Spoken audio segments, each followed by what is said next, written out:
My entitled daughter-in-law saw me at my granddaughter's wedding, and she screamed. It was not a quiet sound. It was a sharp, piercing shriek that cut through the clinking champagne glasses and the soft jazz quartet. "This old shrew wasn't on the guest list," she yelled, her voice vibrating with a special kind of fury I had come to know all too well. She jabbed a finger in my direction, her face twisted.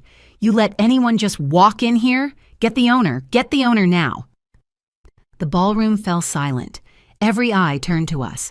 I saw my granddaughter Emma, halfway across the floor, freeze in her beautiful white dress. I stayed silent. I took a slow, deliberate sip of my champagne. The club manager, a consummate professional named Mr. Phillips, had been gliding toward us the moment her voice rose. He didn't even look at Jennifer. His eyes met mine. He turned to me, his expression perfectly neutral, and spoke in a calm, clear voice that carried across the room. "Mrs. Anderson," he said, "shall I cancel their event at your country club?" Their jaws dropped. "If you're watching this video, tell me where you're from or what time it is for you." My name is Margaret Anderson. I am 68 years old. For the past 7 years, I have been dealing with Jennifer's entitled attitude. 7 years since she methodically and successfully convinced my son, Robert, to cut me out of their lives. It wasn't a single dramatic event. It was a slow poisoning, 1,000 tiny slights, 100 whispered suggestions. "Mom's so critical, Robert." "I just don't think she respects our choices as parents. It's better for the kids if we just have some space, less confusion." Robert, my son, always chose the path of least resistance. He loved his wife, and his wife made his life miserable when she didn't get her way. So he gave her what she wanted. First it was fewer visits, then no holidays. Then stilted, awkward phone calls that tapered off into nothing. This particular Saturday in October was different. This was the day she finally went too far. The wedding was at Willowbrook Country Club, the most exclusive, most expensive venue in the county. It was all crystal chandeliers, sweeping marble floors, and a reputation that took generations to build. My granddaughter, Emma, had dreamed of having her wedding there since she was 12 years old, since she'd attended a charity gala with me. Long before Jennifer. When Emma got engaged 6 months ago, she'd secretly called me. What Jennifer didn't know, and what Robert was too weak to admit, was that Emma and I had maintained our own close secret relationship for the past 7 years. "Grandma," she'd whispered into the phone, tears in her voice, "we can't afford it. Mom and Dad are stretching just for the deposit, and it's not the grand ballroom, it's the terrace room. It's not the dream." "Oh, sweetheart," I had said, "it will be perfect no matter where it is." "I know," she sniffled, "but Mom keeps talking about how she convinced them to give us a deal and how important our family is. Grandma, it's all a lie." What Jennifer also didn't know was that when Emma had first mentioned her dream venue all those years ago, I'd made a mental note. And when I won $53 million in the state lottery 2 years ago, I'd done more than make a note. I didn't tell a soul about the money. I kept my little house on Maple Street. I kept my 10-year-old Honda. I wanted to see who loved me and who loved what I could do for them. And 13 months ago, when the previous owner of Willowbrook had a health scare and needed to sell quickly, I'd seen an opportunity. I'd quietly made an investment. When Emma called me last week, a formal invitation in her hand, one she'd clearly addressed and mailed herself, I was already prepared to make sure everything would be perfect. "I'm so glad you're coming, Grandma. Mom was difficult about it, but I told her I wouldn't get married if you weren't there." "I wouldn't miss it for the world, sweetheart," I'd said, "and don't you worry about a thing." I had planned to arrive fashionably on time. I wore my best navy dress and the pearl earrings Emma had given me for my birthday. I wanted to slip in, find a seat in the back, and just watch my granddaughter get married.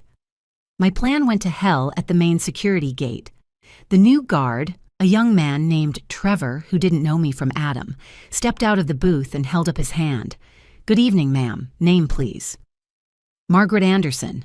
I'm a guest for the Anderson-Scott wedding." He tapped on his tablet. He frowned. He tapped again. "I'm sorry, ma'am. I don't have a Margaret Anderson on the list."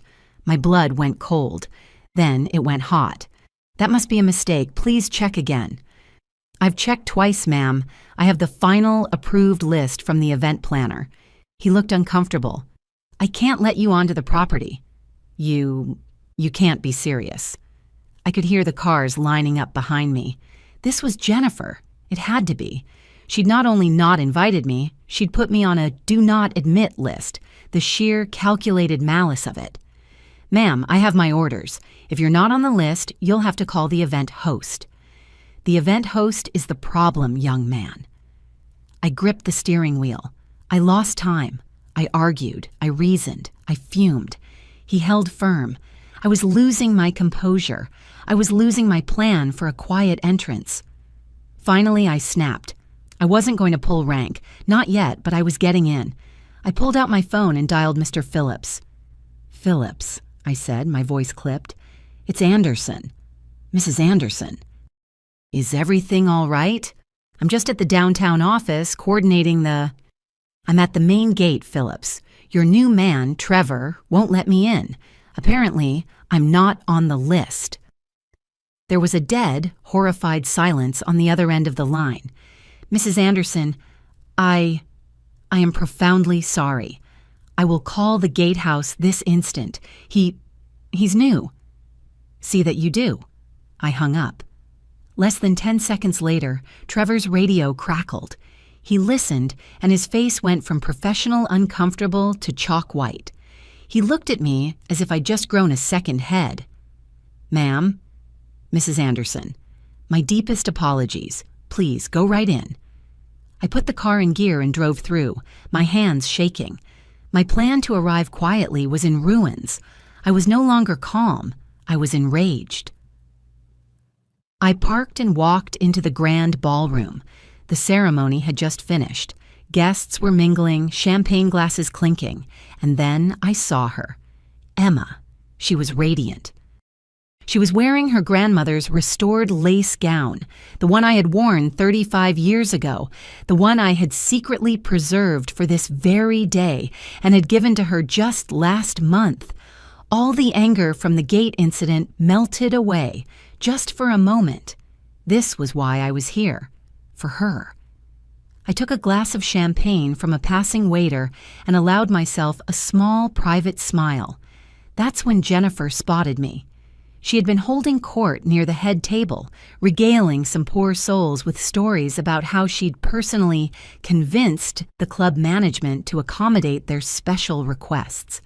Her voice carried that particular tone she used when she wanted everyone to know how important she was. Her eyes landed on me. Her practiced smile vanished. She excused herself and marched across the room, a woman on a mission. "Margaret," she said, her voice dripping with false sweetness. "I wasn't expecting to see you here." I took a sip of my champagne, savoring both the excellent vintage and the moment. "Hello, Jennifer. Beautiful wedding, isn't it?" Her smile tightened. "Yes, well, Robert and I worked very hard to make sure everything was perfect. This venue doesn't accept just anyone, you know." The condescension was nothing new, but after the incident at the gate, I wasn't in the mood to let it slide.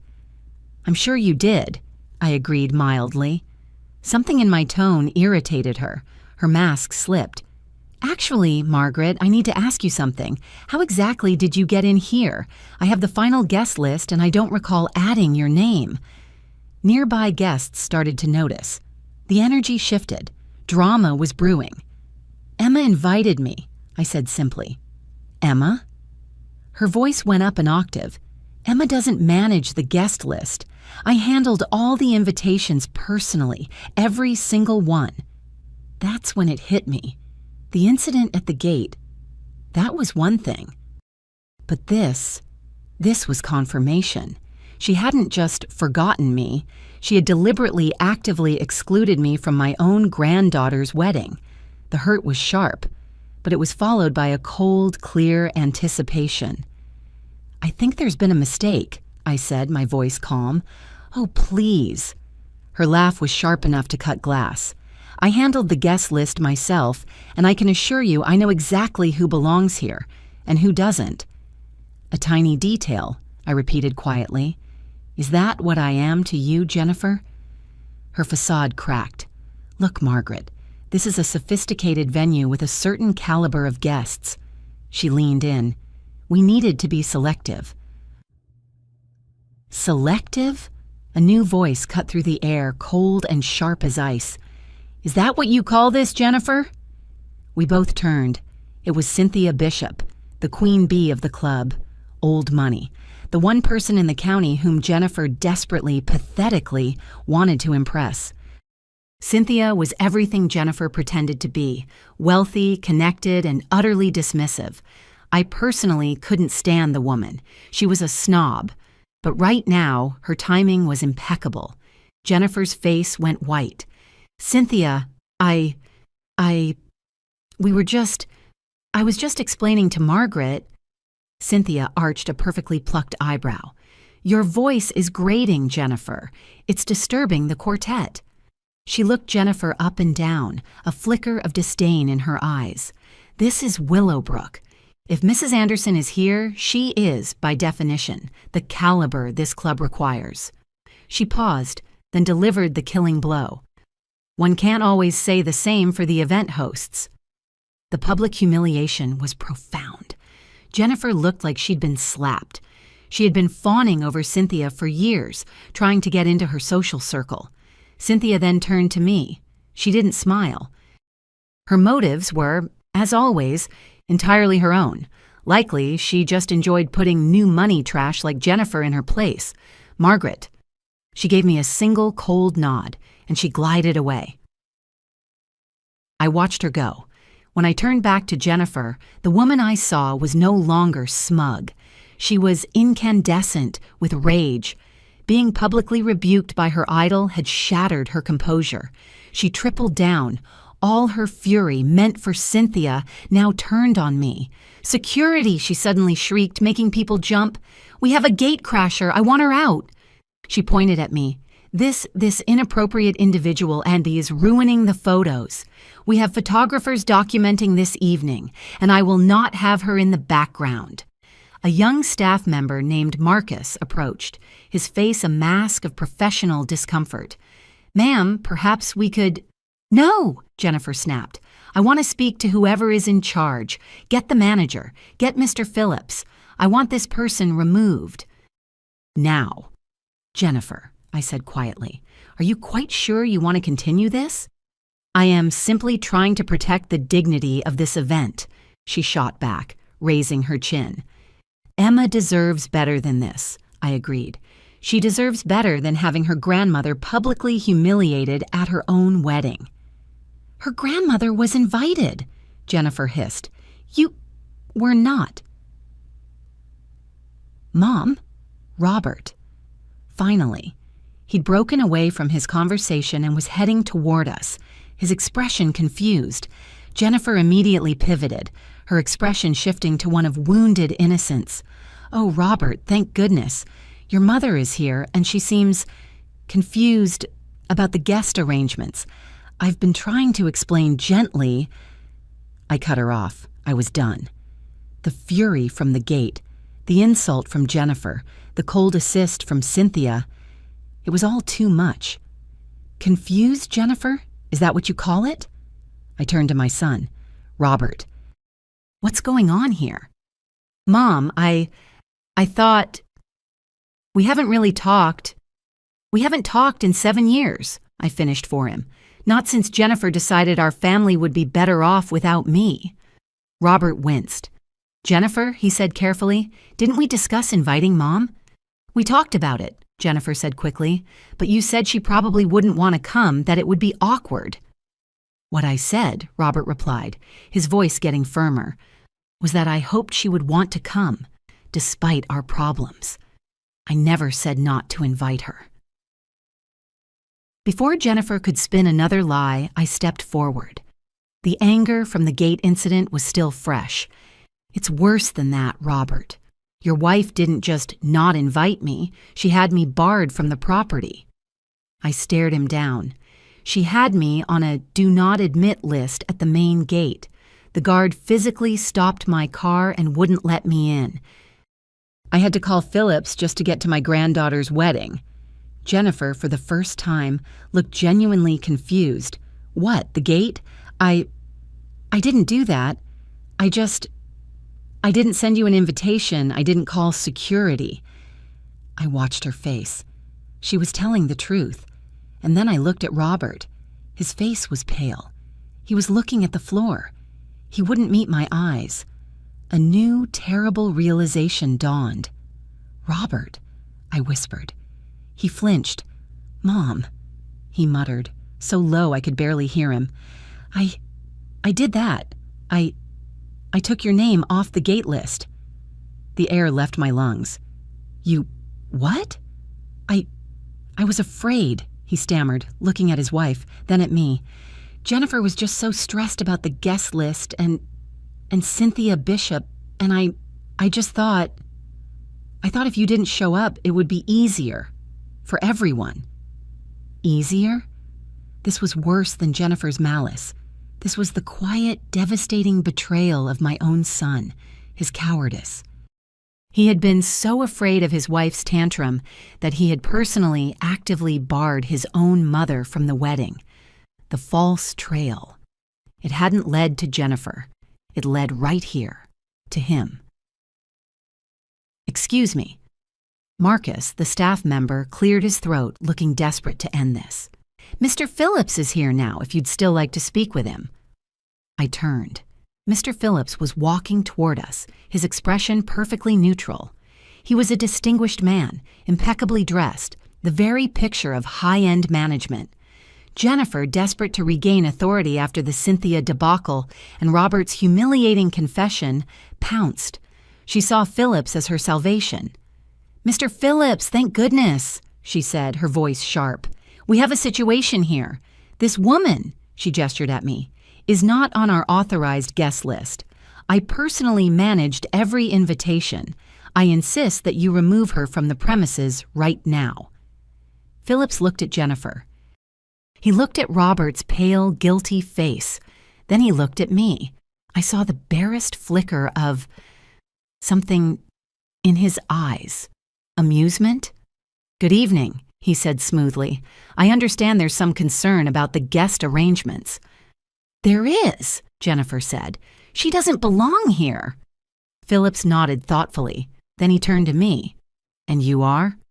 Margaret Anderson, I replied simply. I see. He gave a small, careful nod. And Mrs. Anderson, you believe you should be on the guest list for this event? I believe, I said, my voice clear, that I have every right to be here tonight. Jennifer made an exasperated sound. Right? What right? This is a private event. What could possibly give her more right to be here than the actual paying customers? That was the opening I'd been waiting for. Actually, Mr. Phillips said, before we make any decisions, Mrs. Anderson, when you say you have a right to be here, are you referring to a specific invitation or something else? He was good. He was giving me the stage. Something else? I confirmed. Jennifer rolled her eyes. Oh, please, I want this sorted out immediately. Mr. Phillips, I insist you remove this person. Phillips looked around at the silent, watching crowd. He looked at Emma, who was now standing nearby, her face pale with confusion. Then he turned to me. Mrs. Anderson, he said, his voice just loud enough to carry, would you like to clarify your relationship to this venue? This was it. I set my champagne glass down on a nearby table. I straightened my dress. I looked directly at Jennifer. My voice was clear and calm, and it cut across the entire ballroom. Certainly, I said. I own it. The silence that followed was absolute. You could hear the ice melting in the glasses. Jennifer's face went through 3 distinct stages. confusion, disbelief, and then a dawning, sickening horror. "You... what?" she whispered. "I own Willowbrook Country Club," I repeated, louder this time. "I bought it last year, after I won the lottery." Robert's head snapped up. "Mom, what are you talking about? What lottery?" $53 million, I said, my voice hardening. 2 years ago. I didn't tell anyone. I kept living in my little house, driving my little car. Funny how differently people treat you when they think you're just a poor widow, isn't it? I gestured around the magnificent room. "Every crystal chandelier you've been bragging about, Jennifer. Every inch of marble floor. Every sophisticated element you were just talking about. I own it. I paid for it." That's impossible," she stammered. You shop with coupons." "I live modestly because I choose to," I replied. Mr. Phillips held up his phone. "As you can see," he said to Jennifer, "tonight's event is being billed to Anderson Holdings, LLC. Mrs. Anderson's company has been our primary account holder since the acquisition." Robert looked stricken. But I arranged everything. The booking, the payments." He trailed off. "When I called to make the reservation," he said slowly, "they told me the event was already pre-approved, and they were just waiting for the final head count." "That's because I authorized it," I explained. "The moment Emma called me, crying about her dream wedding, I made sure everything would be perfect. I waived the standard facility fee, I upgraded the catering package, I personally selected the vintage champagne you've been enjoying all evening." Jennifer was shaking her head, trying to process it. "But you paid something," I agreed. Jennifer, still desperate, latched onto her last piece of driftwood. "Fine, even if you do own this place, that doesn't give you the right to crash our private event." The audacity was breathtaking. "Our private event," I repeated thoughtfully. "Jennifer, do you have any idea what an event like this actually costs?" "I know exactly what it's costing," she snapped. "We're paying for it." "Actually, you're not." My voice was quiet, but it sliced through her bravado. "Your portion covers the basic rental fee for the ballroom. That's it. The upgraded catering, the premium bar service, the enhanced floral arrangements, the additional staff, the extended hours. I'm covering all of that." Robert's face had gone from white to a sickly green.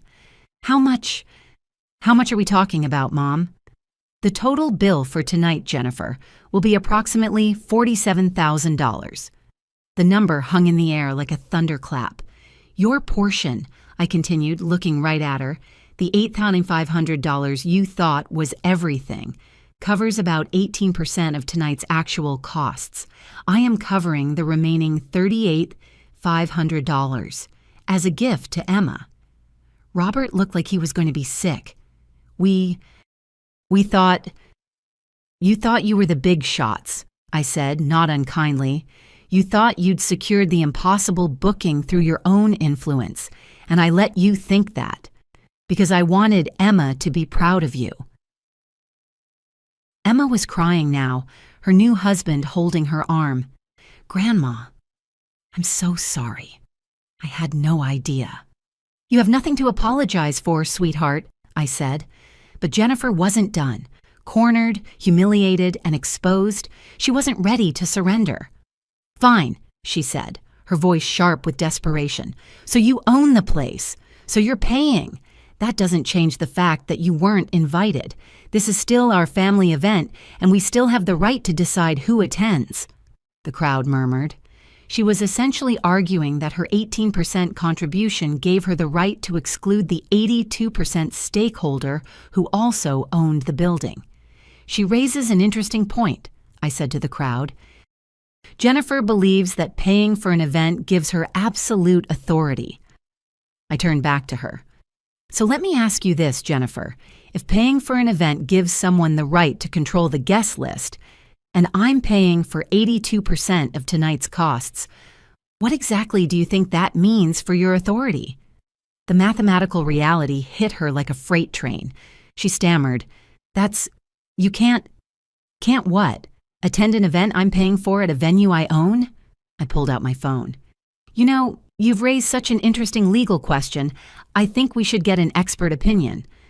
I scrolled through my contacts and tapped a name. Harold? Yes, it's Margaret. I motioned for the crowd to be quiet.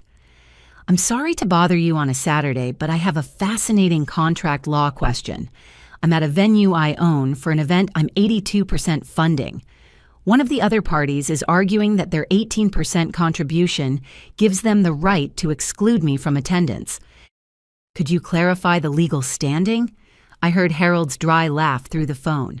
Margaret, please tell me you're not at a social event. Put me on speaker. I did. His voice, crisp and authoritative, filled the ballroom. Good evening, everyone. I'm Harold Peterson, Mrs. Anderson's legal counsel. Would someone like to explain this situation? Jennifer, looking like she was about to faint, tried one last time. Mr. Peterson, I'm Jennifer Anderson. My husband and I paid for this event, and we have the right to control the guest list. I see, Harold said. And Mrs. Anderson, your position.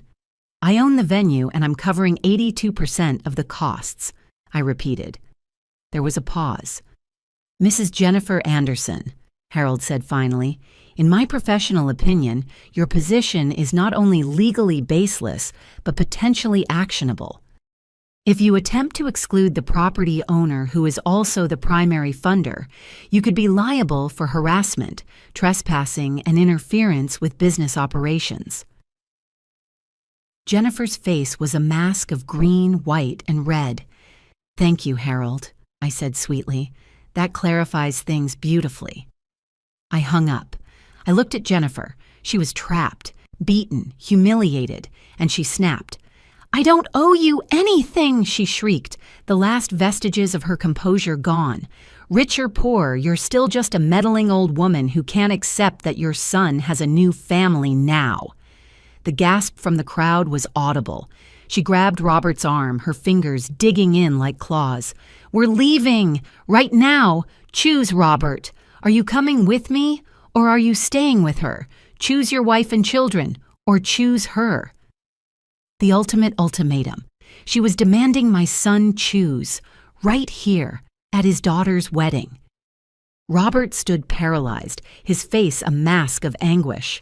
Well, Robert, Jennifer screamed. Before he could answer, I stepped forward. Actually, Jennifer, I said, my voice dangerously calm, since you're so fond of ultimatums, let me give you one of my own. What are you talking about? She hissed. You called me a meddling old woman, I said. You're absolutely right. I am. I've been meddling in your life for the past 2 years, and you never even noticed. I turned to Robert, who was staring at me in horror. I'm talking about the $42,000 I've quietly transferred to your joint account. Every time you mentioned you were tight on money, I meddled. The bank statement said portfolio returns and dividend payments. Didn't you ever wonder why your investments were performing so well, Jennifer? She recoiled. I also meddled, I continued, by paying off Emma's student loans. Every penny. You thought she'd won some merit-based grant. No. I set up an anonymous loan forgiveness program that mysteriously selected her. Emma gasped. Grandma. You. And I meddled, I said, my voice getting stronger, by co-signing Robert's business expansion loan when the bank wanted more collateral, the expansion that doubled his income, the one that allowed you, Jennifer, to quit your job to focus on personal enrichment activities. The final blow. But my most significant meddling, the one I'm most proud of, was paying for your country club membership right here at Willowbrook after your application was initially declined. Robert whispered, Declined? Oh yes, the membership committee had concerns about Jennifer's behavior at social events, but I wrote a personal recommendation. I covered the initiation fees, all because I wanted my son's wife to feel accepted. Mr. Phillips, I called out, when were the Anderson family membership fees last paid? He checked his phone. The account shows payments through 2026, prepaid by Anderson Holdings LLC in January. I smiled at Jennifer. Even your precious social status was paid for by the meddling old woman you just insulted. So here is my ultimatum, Jennifer, I said, holding up my phone, my banking app open. You have two choices. One, you apologize. You apologize to Emma for ruining her wedding. You apologize to these guests for this display. And you apologize to me. And we will finish this wedding like civilized people. I let that hang in the air. Or two, you continue this tantrum, and I will show you exactly what happens when you bite the hand that feeds you. I will cancel every automatic transfer. I will call the mortgage company on Monday and explain that the co-signer is removing her guarantee. I will call the club board and report your conduct. And I will call Robert's business partner and reassess my investment in the practice. I looked her dead in the eyes. Your choice, but you make it right now. Robert looked like he was going to be sick. Mom, you can't be serious. Oh, I am absolutely serious, I said. Your wife thinks I'm a powerless old woman. I am simply clarifying the actual power dynamics in our relationship. Stop! It was Emma. Her wedding dress rustled as she strode into the center of the circle. Her face was stained with tears, but her eyes were burning. All of you, just stop. She turned, not to me, but to her mother. Mom, she said, her voice shaking but strong, apologize to Grandma, right now. Emma, sweetheart, you don't understand? I understand perfectly, Emma shouted. I understand that Grandma paid for my education so I wouldn't have debt. I understand she supported Dad's business so we could have this life. I understand she paid for this entire wedding and you tried to have her thrown out. She took a deep, ragged breath. I think you're just angry. You're angry because Grandma's generosity makes your selfishness look even worse by comparison.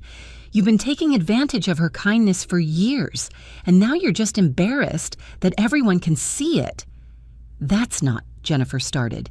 It is exactly that. It was Robert. He finally found his spine. He stepped away from his wife. He turned to me. Mom, I owe you an apology, a huge one. I never said those things Jennifer claimed, not the way she meant them. Yes, I felt uncomfortable sometimes, but it was my pride, not your motivation. I'm so sorry. Then he turned to his wife. His voice was cold. Jennifer, apologize to my mother, now. She was cornered, by me, by her daughter, by her husband. The entire room was staring. She had one more card to play. And she was desperate enough to use it. Fine, she said, her voice dropping to a cold, venomous hiss.